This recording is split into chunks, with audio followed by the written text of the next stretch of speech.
You're on a path in the woods, and at the end of that path is a cabin. And in the basement of that cabin is a princess. You're here to slay her. If you don't, it will be the end of the world.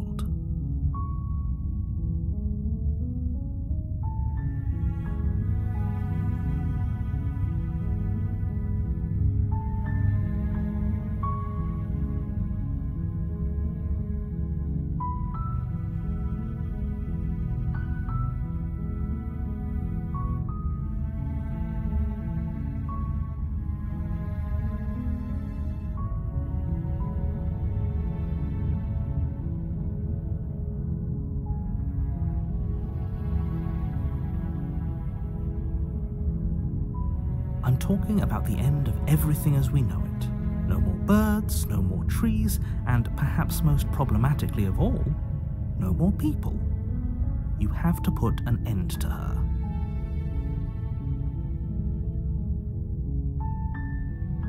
Don't linger on the specifics. You have a job to do here. Just get in there and do what needs to be done. We're all counting on you.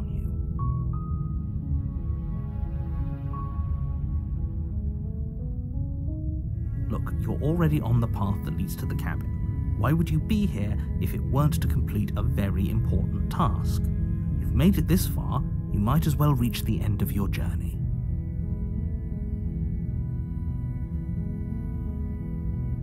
While I appreciate the mental exercise, we are running up against a bit of a ticking clock. Nevertheless, let me assure you, the princess is locked up because she's dangerous. She is not dangerous because she's locked up. And before you decide to waste even more of our time by asking how I know that, let me suggest a more pragmatic lens through which to view this situation. Causality doesn't matter here, because the end result is the same no matter what led us up to this point. If the princess leaves the cabin, the world will end, and there is no changing that. It's no use arguing semantics over a metaphorical chicken or egg, because the egg is hatched and it's about to ruin everything. Unless, of course, you do your job and slay her.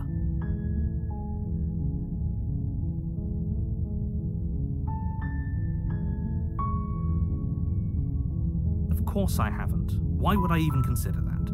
Nobody wants the world to end.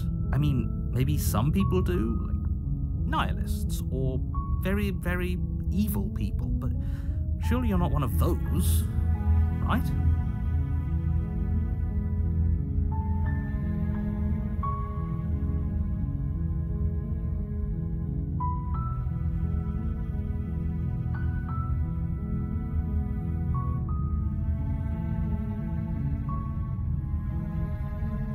Oh, if only that were the case, but I don't make the rules. I have to say, I'm surprised at your reluctance thus far, but unfortunately for the both of us, you're the only one who can pull this off. Like I said, I don't make the rules, no matter how much I wish I did.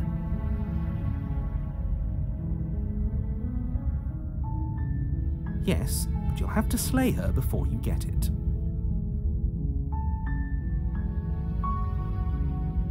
It's a secret, but I think you'll like it. It's a special reward, just for you. And whatever you think it might be, I can promise you it's going to be even better than your wildest imagination. Does it? Are you a monarchist? Is slaying a princess that much worse than slaying a fisherman or a miller or a seamstress? If anything, slaying a princess is much better than slaying a seamstress. Seamstresses contribute something of value to society.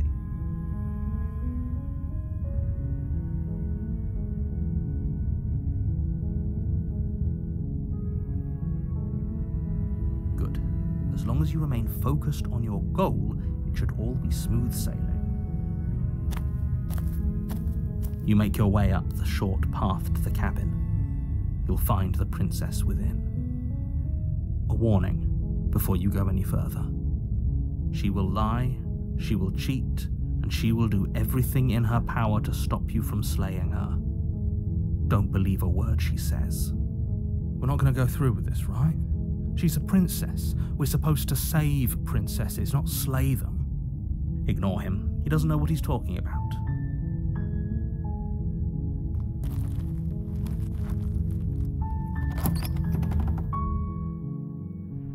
The interior of the cabin is almost entirely bare. The air is stale and musty, and the floor and walls are painted in a fine layer of dust. The only furniture of note is a plain wooden table. Perched on that table is a pristine blade. The blade is your implement. You'll need it if you want to do this right. You take the blade from the table. It'd be rather difficult to slay the princess and save the world without it.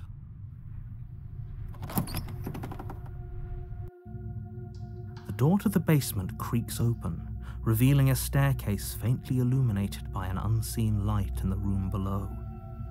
This is an oppressive place. The air feels heavy and damp, a hint of rot filtering from the ancient wood. If the princess really lives here, slaying her is probably doing her a favor. Her voice carries up the stairs. Who's there?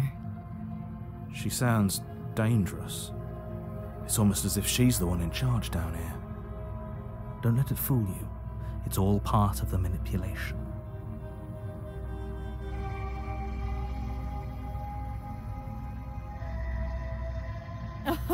Oh, are you now? Why don't you come down and let me take a look at you? Great job. You gave away the element of surprise. Good luck, hero. You walk down the stairs and lock eyes with the princess. There's a heavy chain around her wrist, binding her to the far wall of the basement. She's so coldly beautiful.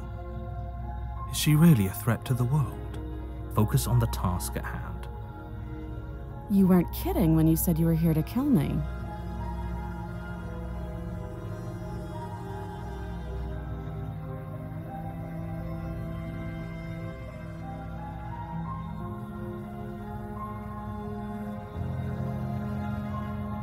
I know. You brought a knife with you and everything. But you don't have to try and kill me. You could always toss that scrap of metal to the ground and give the two of us a chance to talk things out. She makes a compelling point. What if we didn't kill her? What if we just dropped the blade and talked? Don't you dare. It's fine. We can decide what we want to do after we talk to her. Maybe she really is a monster. But killing someone in cold blood isn't very becoming of us.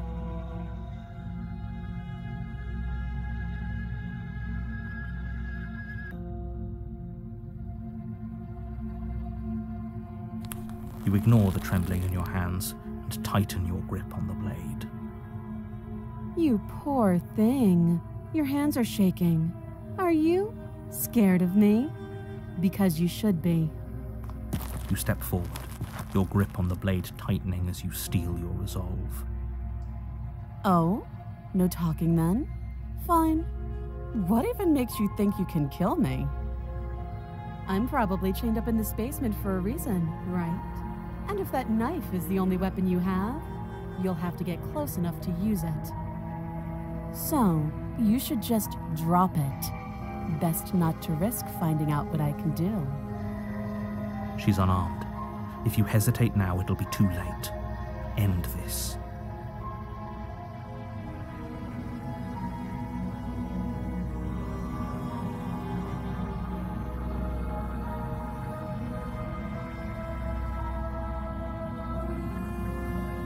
You go into this expecting to die. You're going to die. Hesitating? Why don't you drop the knife and the two of us can be civilized with each other?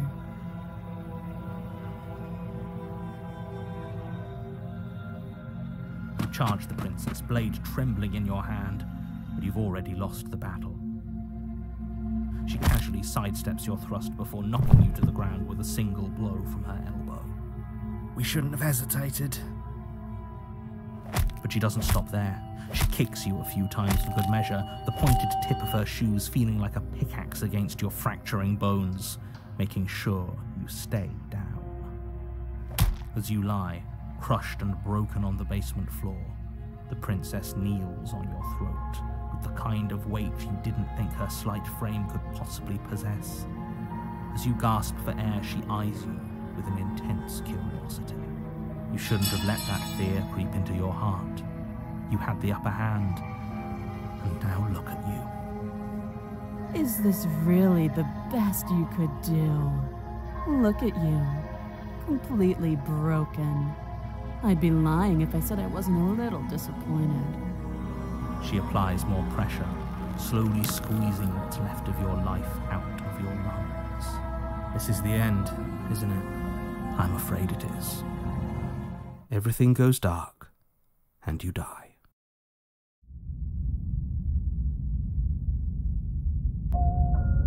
You're on a path in the woods, and at the end of that path is a cabin. And in the basement of that cabin is a princess. You're here to slay her. If you don't, it will be the end of the world.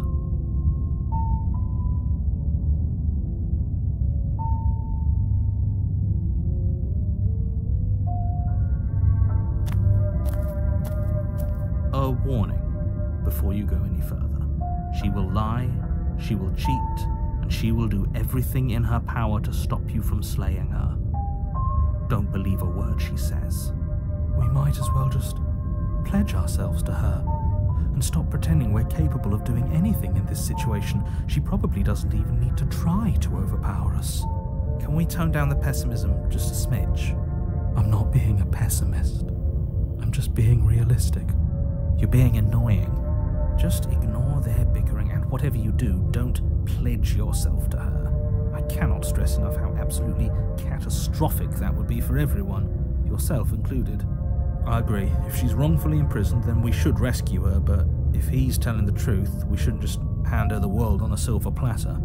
Rescue her? Given the stakes of the situation, there isn't really a difference between rescuing her and pledging yourself to her. Either would be terrible. So please try to ignore both of those knuckleheads and focus on saving the world. Let's not make this harder than it has to be. If that's what you want, I guess I don't have a say here.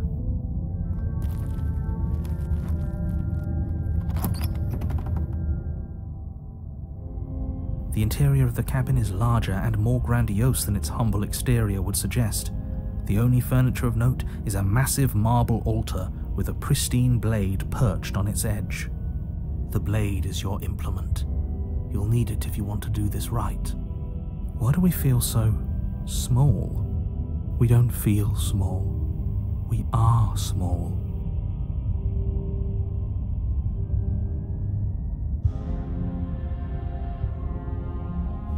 You walk up to the wall next to the basement door. It's a wall. There isn't much to see here.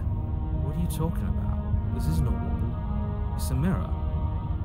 Or at least it'll be a mirror once we wipe off that layer of grime.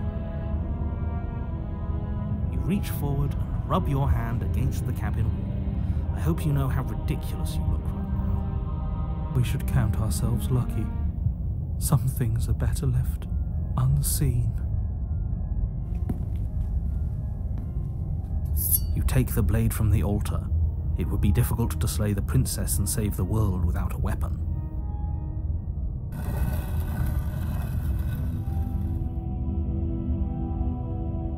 The door to the basement creaks open, revealing a spiral staircase.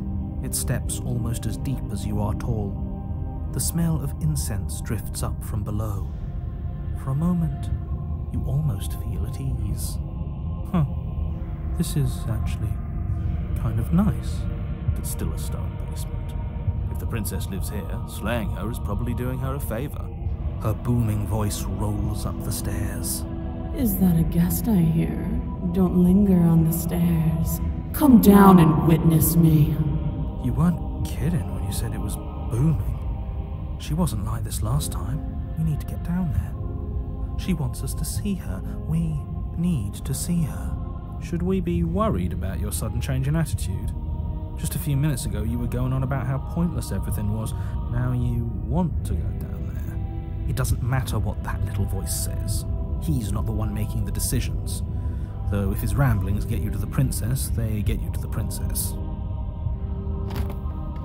Making your way down the spiral staircase is a time-consuming and exhausting effort, every step requiring you to clamber over one edge before dropping to the next. But soon the end comes into view, and you tumble to the bottom, entering the vast, temple-like room beyond. The princess towers over you, almost glowing in the weak starlight, her figure framed by a stained glass window. Her long hair billows around her, and a chain binds her wrist to the far wall. The chain is nothing to her. It might as well be a toy for all the good it would do. I told you it was pointless to resist her.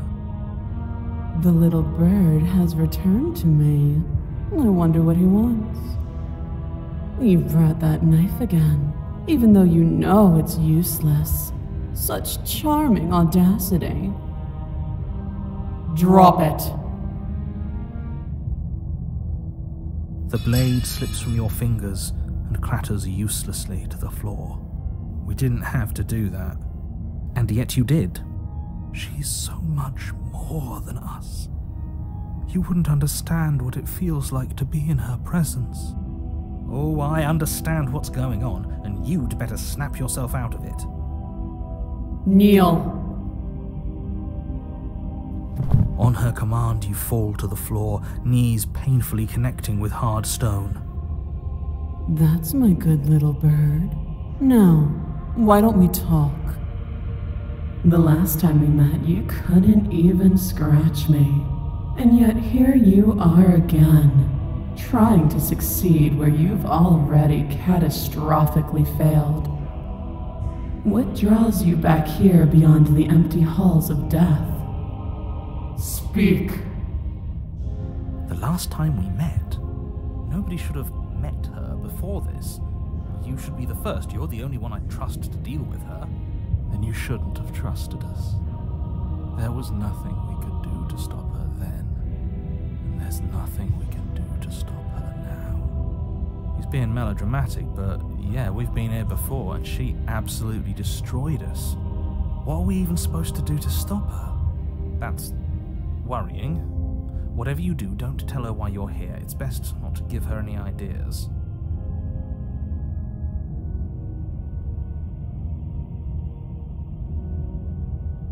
You weak-willed buffoon. Is that so? The princess closes her eyes in contemplation. Something about that thought wraps itself around my heart. It feels like a fundamental truth to my being that I'd somehow forgotten. The collapse of the old is a necessary prelude to the birth of the new, and the world as it is now is overdue for alterations. It's time for me to seize my destiny, and you, little bird, will help me seize it. She's inevitable. There's nothing else for us to do but help her. Maybe she'll be nice to us.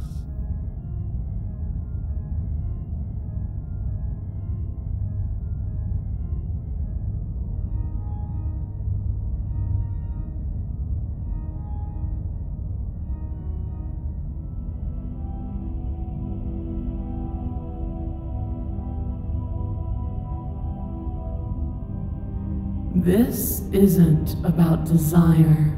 This is about what I am.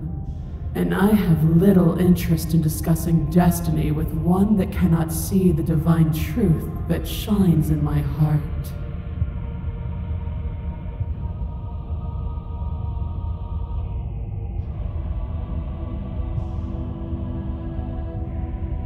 And all you have to do is break these chains and set me free. Don't be rude. Of course she can. It's not rude to question someone who's apparently trying to end the world. That's exactly why it's rude. We should know our place. I can, easily. But that isn't what I want to do. The story of a terrible and bountiful god unbounded of her own will is no story at all. It's not worthy of everything I am, or everything I'm bound to become. It isn't even worthy of what I was. The destruction in Genesis that's to follow in my wake is deserving of a song that can echo for eternity. The song of you, being so struck by my glory, so overwhelmed by what I am, that you feel you must deliver me into the world.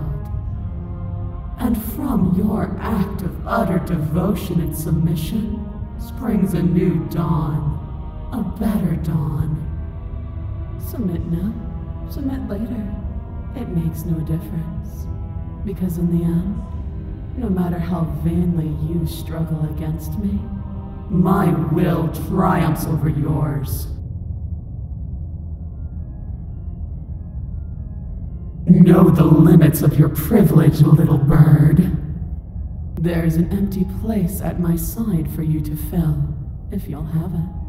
But it is not a place for an equal. It is a place for something worthy to be kept. A priest, perhaps, or a pet.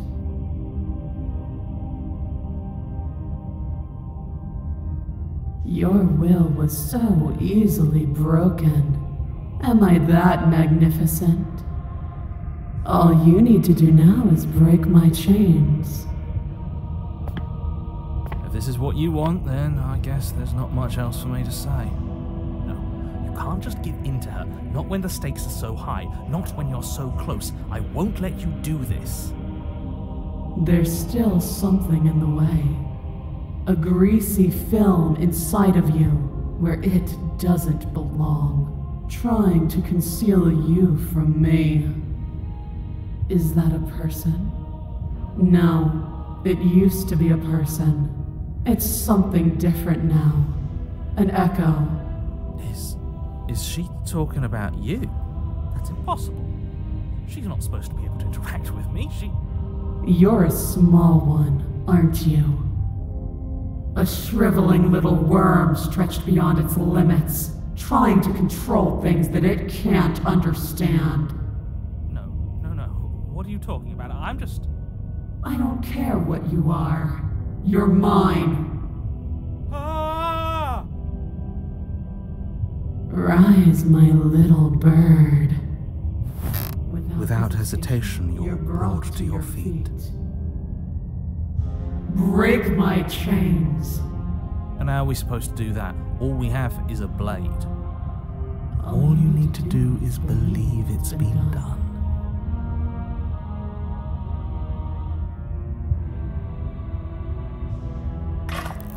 Her chains shatter, and the cuff falls from her wrist. She is loose, and the end is upon us. What a good disciple you are. Come, it's time for us to leave.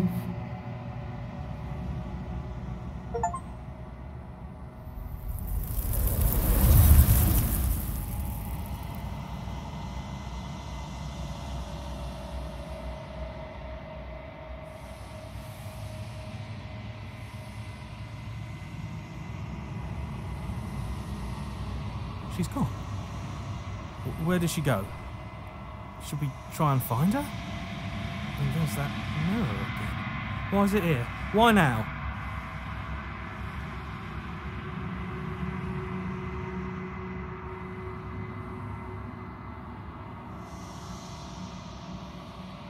There's something dreadful about it. I don't think you should. I don't want to look at us. He is. Does that mean the world ended? Figures the world would end and leave us with all this nothing.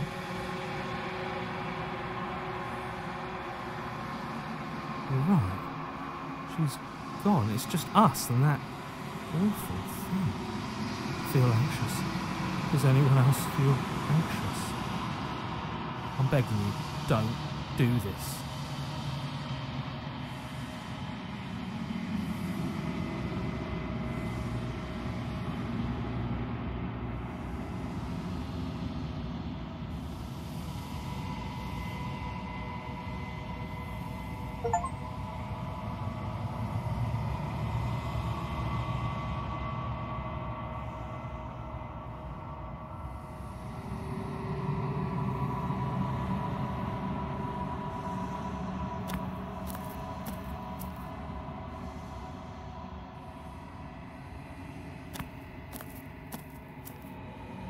Something finds me in the long quiet and brings me the gift of a fragile vessel. I am solitary lights in an empty city. What are you?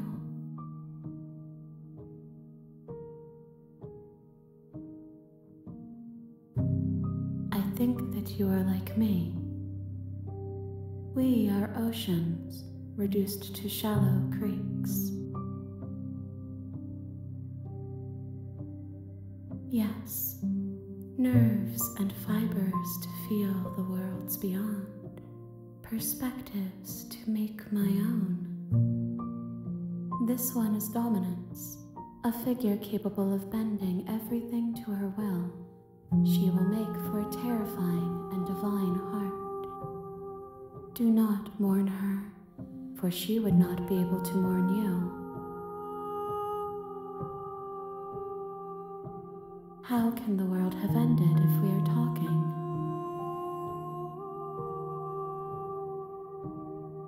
You are the only thing I have ever known. The space we're in is vacant. Nothing comes here but us.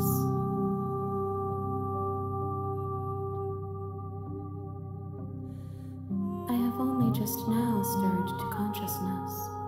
I could not have trapped you here, and I too yearn to be free.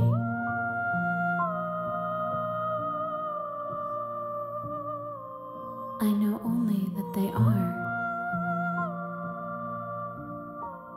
She is part of me, and part of me is her.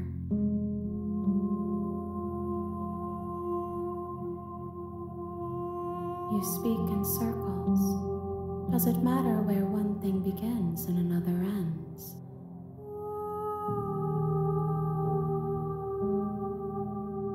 You are familiar, but you are not me.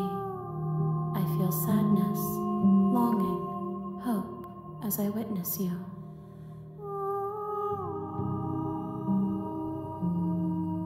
Nothing as we are, but I know that there are worlds beyond us and that we are meant to reach them. There is no exit, but this vessel is a creature of perception. She can make you forget, if only you believe her to be able to. Bring me more perspectives so that I may be whole, and perhaps then we will know our freedom.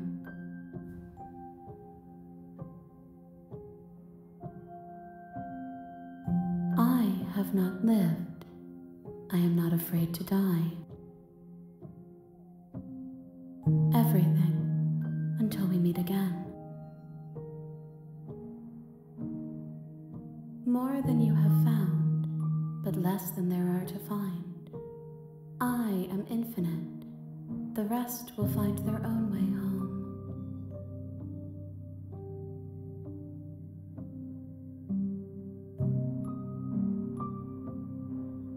You ask of things that cannot be done. To destroy is merely to reshape, to remold.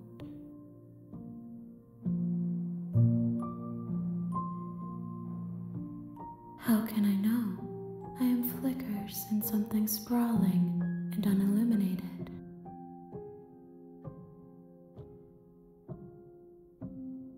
Then we will be here forever, as we are now, unfinished, dry, hollow.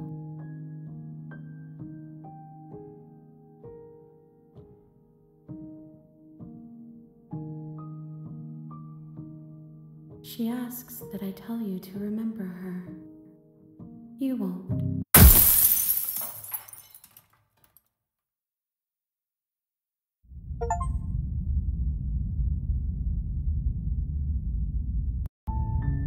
You're on a path in the woods, and at the end of that path is a cabin. And in the basement of that cabin is a princess. You're here to slay her. If you don't, it will be the end of the world.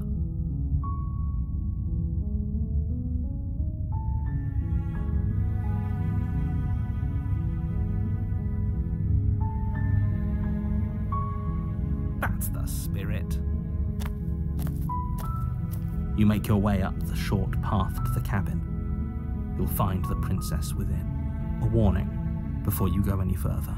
She will lie, she will cheat, and she will do everything in her power to stop you from slaying her. Don't believe a word she says. We're not going to go through with this, right? She's a princess. We're supposed to save princesses, not slay them. Ignore him. He doesn't know what he's talking about.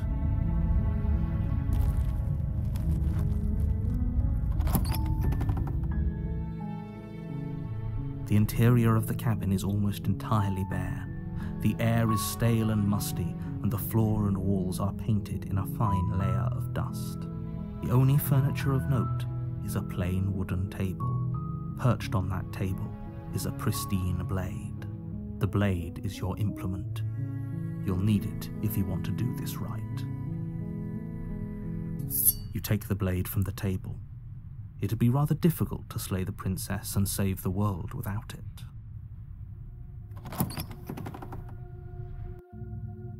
The door to the basement creaks open, revealing a staircase faintly illuminated by an unseen light in the room below.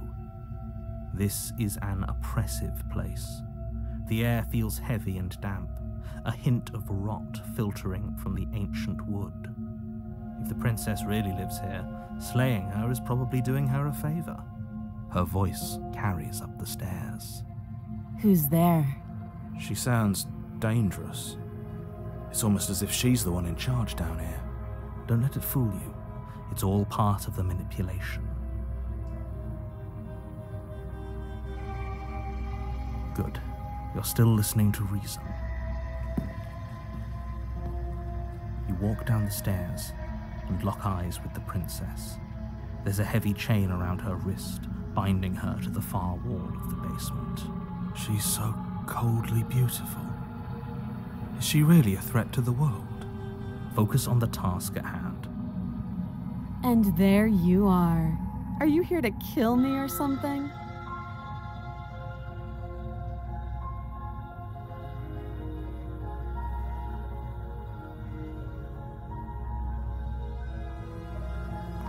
You step forward, your grip on the blade tightening as you steel your resolve. Oh? No talking then? Fine. What even makes you think you can kill me? I'm probably chained up in this basement for a reason, right? And if that knife is the only weapon you have, you'll have to get close enough to use it. So, you should just drop it. Best not to risk finding out what I can do. She's unarmed. If you hesitate now, it'll be too late. End this. You lunge forward without a moment's hesitation. You feel flesh easily give way and look down to see your blade already sinking deep into her heart. Oh. This is it, isn't it? I'm almost embarrassed. I should have seen that coming. But I have to wonder, do you actually believe this was enough to kill me? It's like she's convinced she can't die. Yes, even as she lays there dying, she entirely believes herself to be alive and well. But it's over, isn't it? She stopped breathing moments ago, that arrogant look still plastered on her face. But is it over? Really over?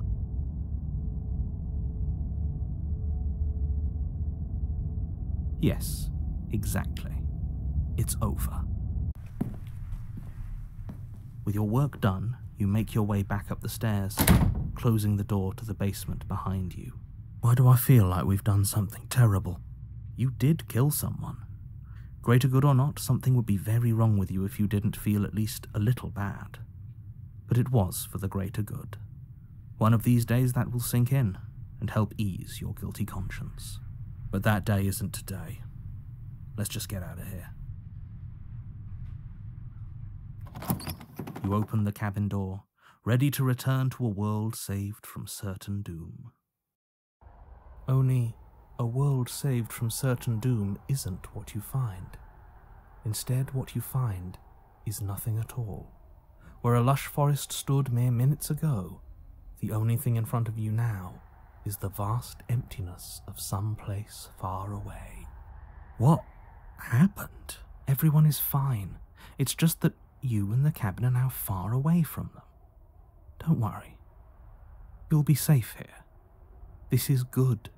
Everyone is happy. You'll be happy.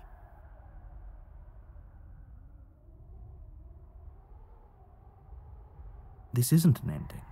In fact, now that the princess has been slain, endings are a thing of the past. No. This is the beginning of eternity. Your reward. This is what's best for everyone.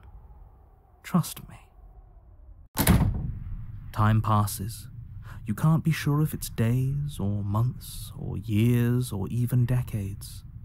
It's all a wonderful, boring blur. You've never been happier. Psst. Hey, we're not just going to stay here forever, right?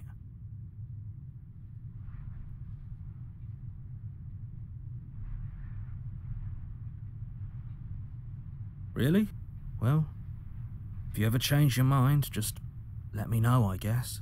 More happy time passes, though the word begins to lose its meaning. Time, that is, not happy. Happy still has plenty of meaning. Please, shake yourself out of it. We have to get out of here. The little voices, please, fall on deaf ears. Eventually you pass into a blissful state of pure existence. Though words like eventually and pass ceased to have any meaning to you long before that shift, you simply exist. Happy. Forever. You have already committed to my completion. You cannot go further astray.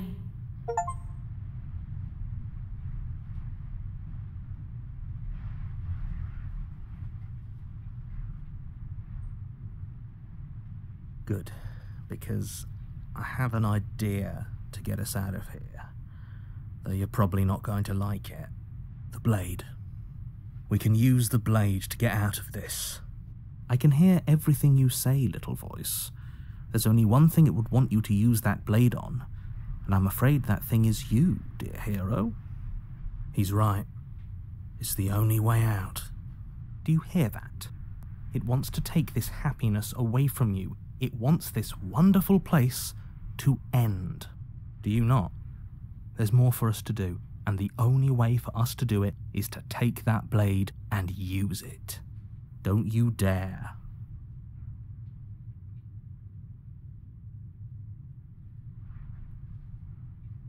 How astute. You are absolutely correct. Using the blade to kill yourself would kill you, and you shouldn't do it. In a sense, we die, but looking at things from another angle, are we even really alive anymore? This place, it's nothing. It's absolutely nothing. It's just the same thing, constantly, forever. I know this is out there, but trust me, I know using the blade will work. That little voice didn't want you to slay the princess. It didn't want you to be happy.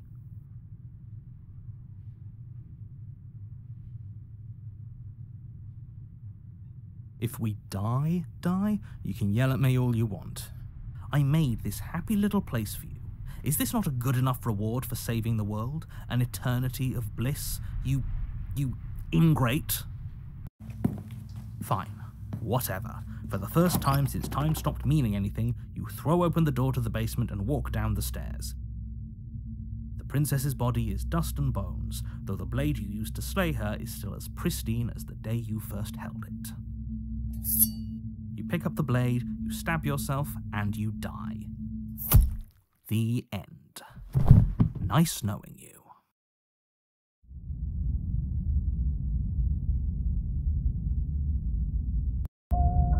You're on a path in the woods, and at the end of that path is a cabin. And in the basement of that cabin is a princess. You're here to slay her. If you don't, it will be the end of the world.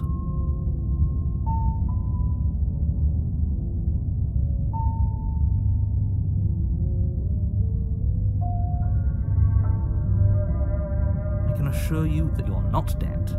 And to answer your second question, you're here to slay the princess. I literally told you that a second ago. If he doesn't remember what happened, then maybe it's best to keep it that way. That's fine. It wasn't very hard to kill her last time. We'll just do it again. Well, if for whatever reason you're going to insist that this has happened before, at least your heart's in the right place.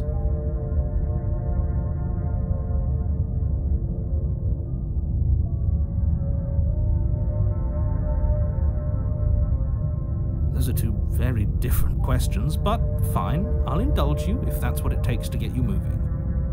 Let's say for a moment that this really is the second time you've met me, or at least a version of me. You died last time, which probably only happened because you didn't listen to me. Oh, we listened to you plenty. We slew the princess just like you asked us to, and then you locked us away in an empty void for eternity. So we slew ourselves too. Well, if you killed yourself, then you weren't listening to me, because I would never want you to do that. Believe it or not, I care about you. And I believe your other question was something along the lines of, oh, what's the point of doing anything? If you're asking that, it sounds to me like you're making the rather dangerous assumption that your actions last time around didn't have any consequences. What do you mean? Of course there weren't any consequences. We slew the princess, the world outside the cabin disappeared, we died, and now everyone's right back where they started. That sounds pretty consequence-free to me. Yes, but in this purely hypothetical scenario, that begs the question of how you got back here. Did time simply rewind itself, or were you instead transported to a different world entirely? Had you failed to slay the princess, what would have happened to everyone in the place you left? It doesn't matter, because we didn't fail to slay her. And if she's really back, which I doubt, it'll be just as easy to do it again. But after that nasty trick you pulled on us, maybe she's not the only one around here in need of slaying. Just stay focused, will you?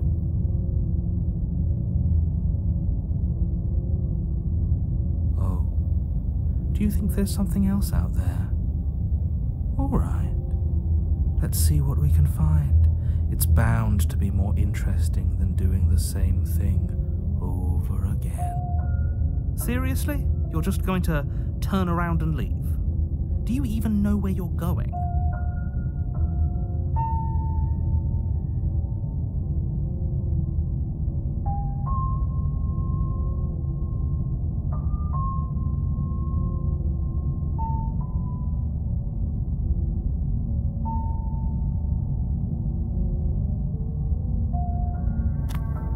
Fine. I suppose you just quietly continue down the path away from the cabin. That's strange. It looks like this path also leads to the cabin. How convenient. Everything's back on track again. Maybe the world can still be saved after all. Oh, how quaint. He really wants us to go in there, doesn't he?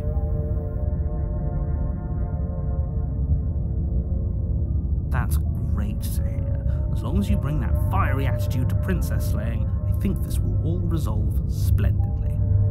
Oh well, cabin it is.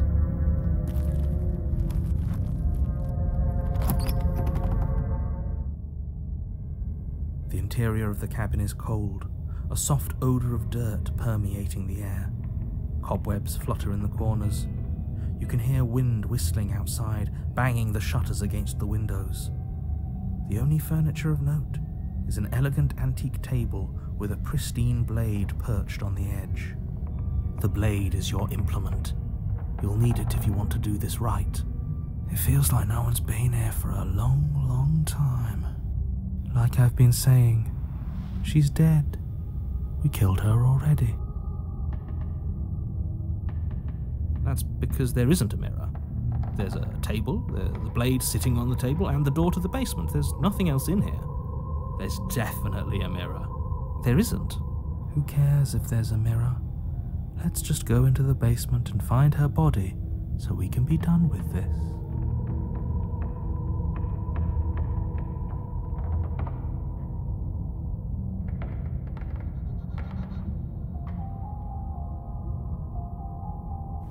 You walk up to the wall next to the basement door. It's a wall. There isn't much to see here. This really isn't funny. You reach forward and rub your hand against the cabin wall. I hope you know how ridiculous you look right now.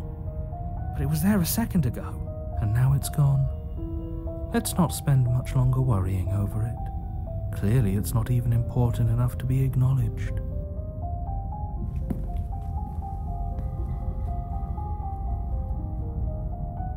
Very different.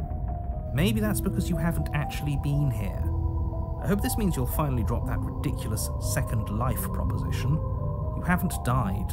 You certainly haven't already slain the princess. So focus up. A lot's riding on this.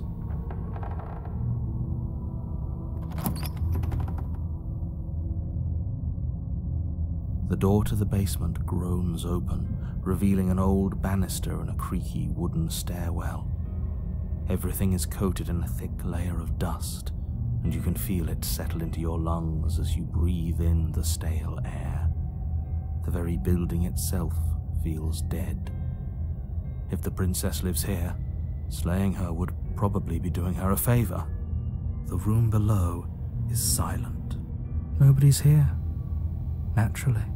As much as I appreciate the optimism, you shouldn't be so sure. I guess we'll just have to go down and see. As you descend the final step, the form of the princess comes into view. A skeletal body, lying in a heap on the floor, its wrist still bound to the wall by a thick chain. Okay, she's definitely dead. It's just like I told you. Before you have a chance to finish your thought, the top of a head appears from underneath the floor. Two deep-set eyes stare up at you, followed by a mischievous skeletal grin. And finally, the rest of the body floats up to join the head. Wait, this isn't right. What's going on here? A ghost! Oh, wow. How absolutely terrifying. What's a ghost supposed to do to us?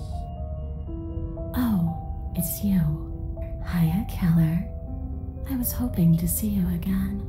I have some issues with how our last meeting went. The princess drifts across the room into your orbit, gently running her fingers across your shoulders and down your neck as she circles you. Her touch is cold and ethereal, formless yet real enough that her icy fingertips send shivers dancing across your skin. So she has a body, and she's right there. We could probably grab her and kill her again, if we wanted to. We don't even need a blade. She looks fragile enough to me.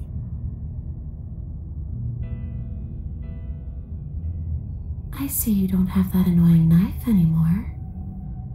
So, does that mean you regret what you've done? Are you here to apologize and make nice? Beg for absolution, maybe? Because I might be interested in seeing a little begging.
You brought a knife with you.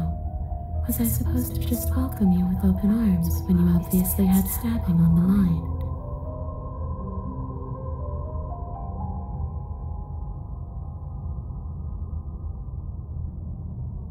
It could have, but it wasn't.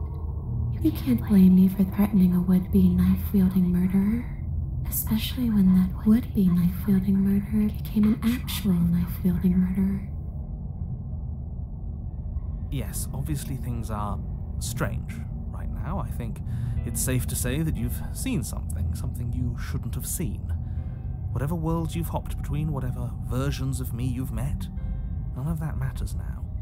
There's no changing what's already happened. But you have a job to finish. Finish how? We already did what you told us. And now she's a ghost. There's a perfectly pristine blade waiting for you upstairs. You could always use it to, I don't know, slay her. And then what? And then you'll have saved the world. I think he's asking about what happens after we save the world. If that's even still an option. What do you mean, after? You already know what we mean, don't you? So why don't you go ahead and tell us? You're going to try and lock us away in a timeless void again? Because I didn't much care for that. I'm not going to lock you anywhere. What an interesting choice of emphasis.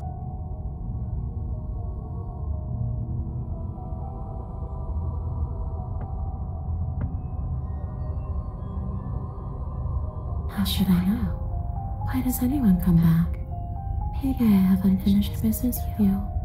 Or maybe you have unfinished business with me. All I know is there's a hole in my chest. Not the big obvious one that you put there. There's something older and deeper. A nagging reminder that I'm not where I'm supposed to be.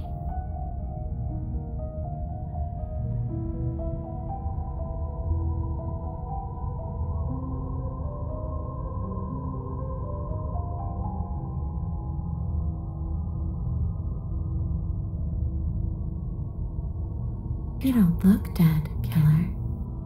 The princess grabs your wrist, a sudden shock of cold flowing all the way up your arm, her eyes still fixed on yours as you try to squirm out of her grip. And you don't feel dead either. She lets go and pulls away. Your fingertips tingle painfully as the chill subsides. I'm less interested in why you are, or how you are, and a lot more interested in what you are. I've tried to leave on my own. Before you came back to me, I explored every inch of this place, even the spaces between the walls. But I never found a way out. I always wound up right back here. I just want to go home. I'm so cold and alone here. But you can come and go as you please, can't you? So, let me hitch a ride. After all, you owe me. Absolutely not. Is she asking if she can possess us? She is. And I hope I don't need to explain why you can't let that happen. It would be catastrophic if she managed to escape this place. And if you let her in, there is very little anyone could do to stop her. Would she be able to see us if we went along with it? Now isn't that an interesting thought? We could finally bring her face to face with him. I wonder what she would have to say to the one who wants her dead so badly. You won't like how things play out if you go down this path.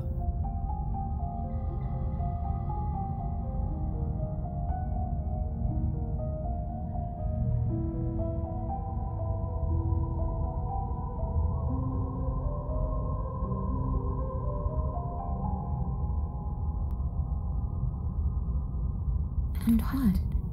You just believed that? You killed me without giving it any thought? That's cold. That's rich coming from her. Every time she touches us, it's like we freeze over. She is right, though, but that's neither here nor there. What's done is done. What we do from this point forward is all that matters. Let's try not to let emotion get the better of it.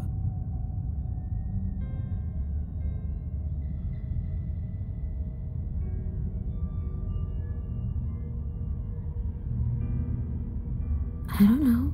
I just wanted to leave. I still just want to leave.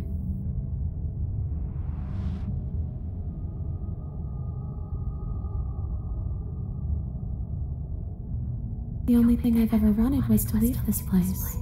It's still the only thing I want.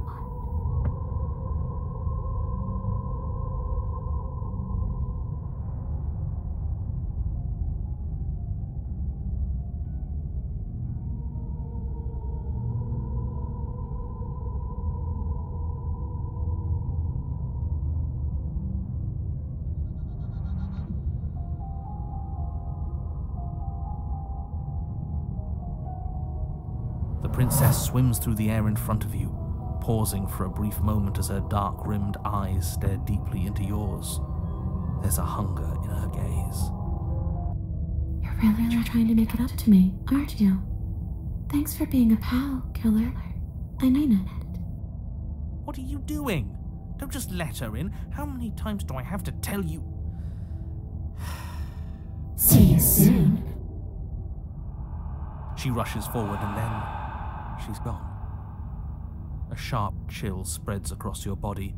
It starts in your chest, a freezing numbness flowing out from your heart all the way down your limbs, your mind growing cloudy and confused as it settles over your very soul.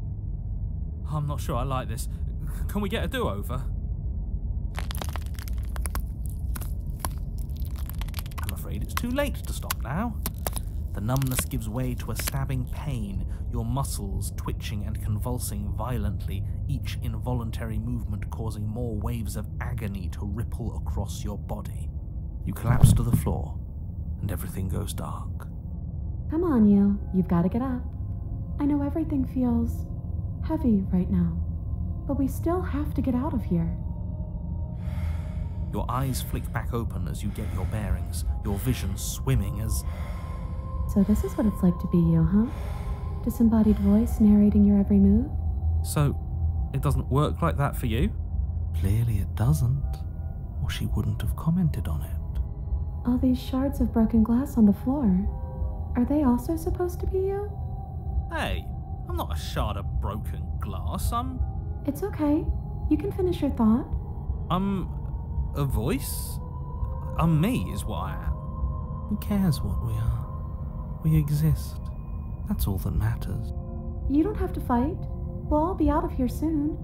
No, it matters. What we are matters. If I'm a shard of broken glass, then that raises some questions about certain other voices in here too. I'm clearly the same thing you are. They're not listening to me. Do they not listen to you either? No, I'm not talking about you. I'm talking about him. You don't need to know what I am. You just need to know that I'm different from you. More important. So, you're the one who pulled the strings and made me dead. I can tell you don't belong here. You're barely even there. Like the shape of something left behind. You're more of a memory than a person. That's rude. You're kind of like me, actually. I'm just going to ignore her. You push yourself off the ground. The princess is nowhere to be seen. Obvious. Because I'm in here with all of you. Everybody knows that. I'm setting the stage.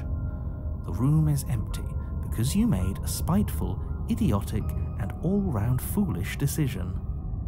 You don't have to let him get to you. You're better than that. You're starting to make things right. This is infuriating. Just whatever you do, you can't leave this place. It's not too late to fix this. Probably.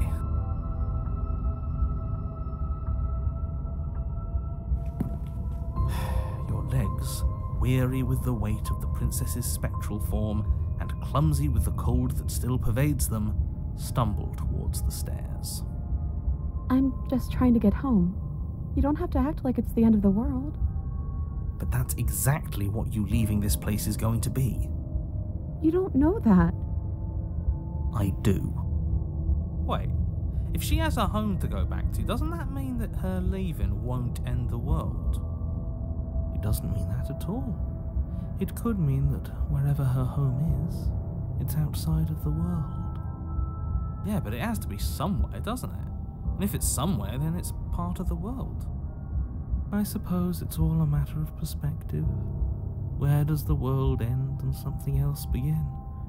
Does the destruction of one open a door to another? Or is it the same world reborn?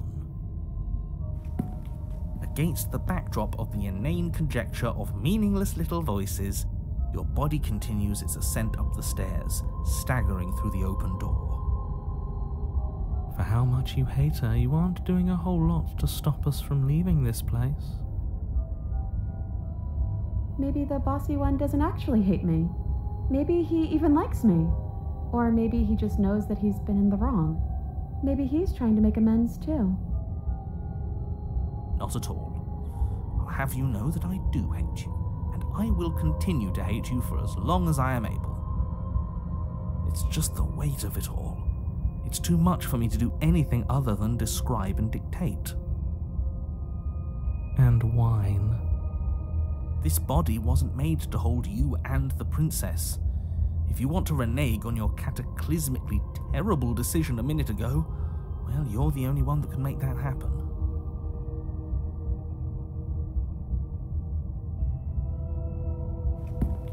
You continue slowly to the door, your feet like lead dragging across the floorboards, growing heavier with each step.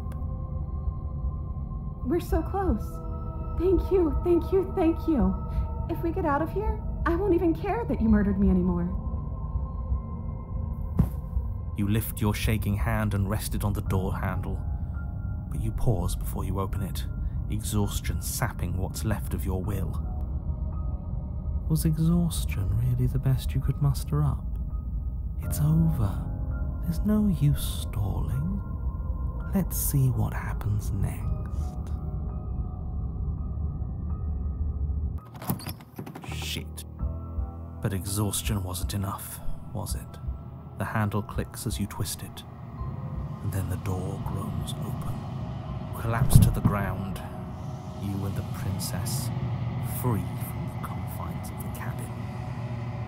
As you exhale from the effort, you look up and see... yes? Nothing. He's gone, and so is everything else. So we did slay him after all. He had it coming, I suppose. But what about us? Are we just stuck here in nowhere forever?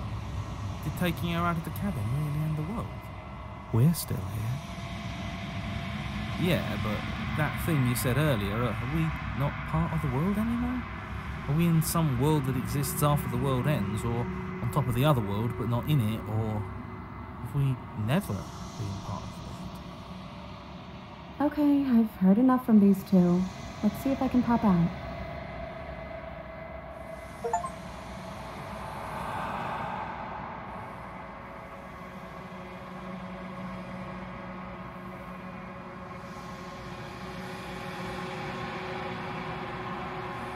I'm out. You actually freed me, didn't you? I'm outside. Thanks for giving me a second chance, Philip. Don't mention it. I think this is where I'm meant to be.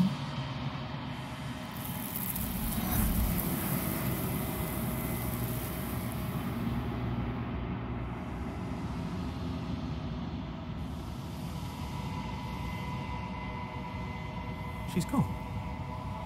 Where did she go? Should we try and find her? And there's that mirror again. Why is it here? Why now?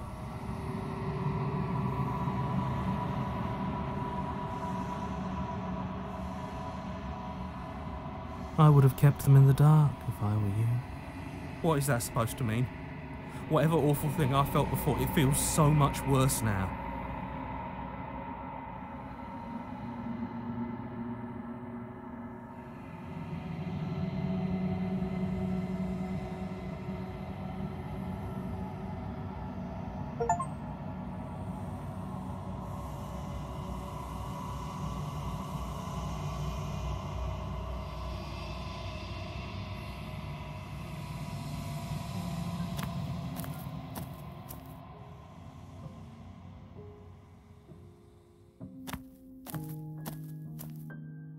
Flickering lights and empty cityscapes become pockets of vitality and movement. I am more than I was before. Whenever you are ready, I will wipe your slate clean once again.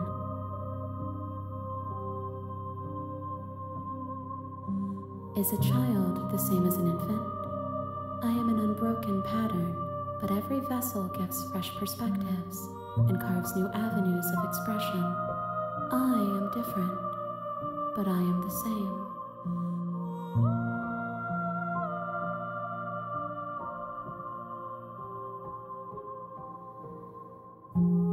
There is still much to be seen. Neither of us know the depths of our being. Perhaps at the end of this, I will be the one to kill you. Or perhaps we will leave this place together and find new horizons to discover.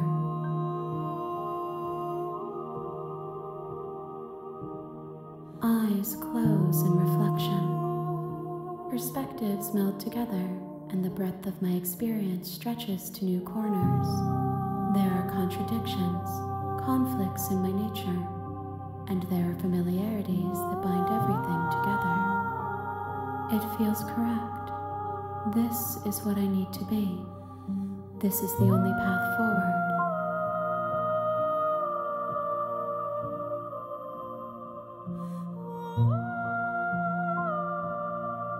Why wouldn't I be kind to you? You are the only thing I know that isn't me.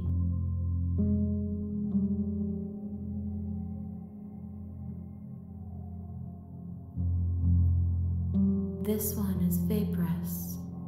She is a dream for a life she could never have, but that longing has given her so much capacity for kindness. She will make for an understanding heart. Do not mourn her. She will finally be able to hold what she never knew.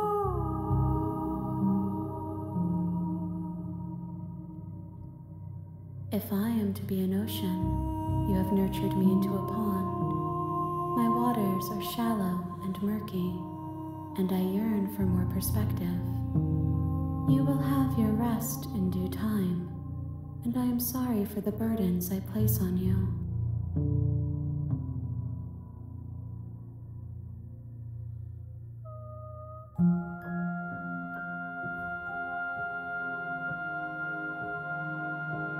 I will long for your return, but it will give me time to reflect on what I am. We will meet again.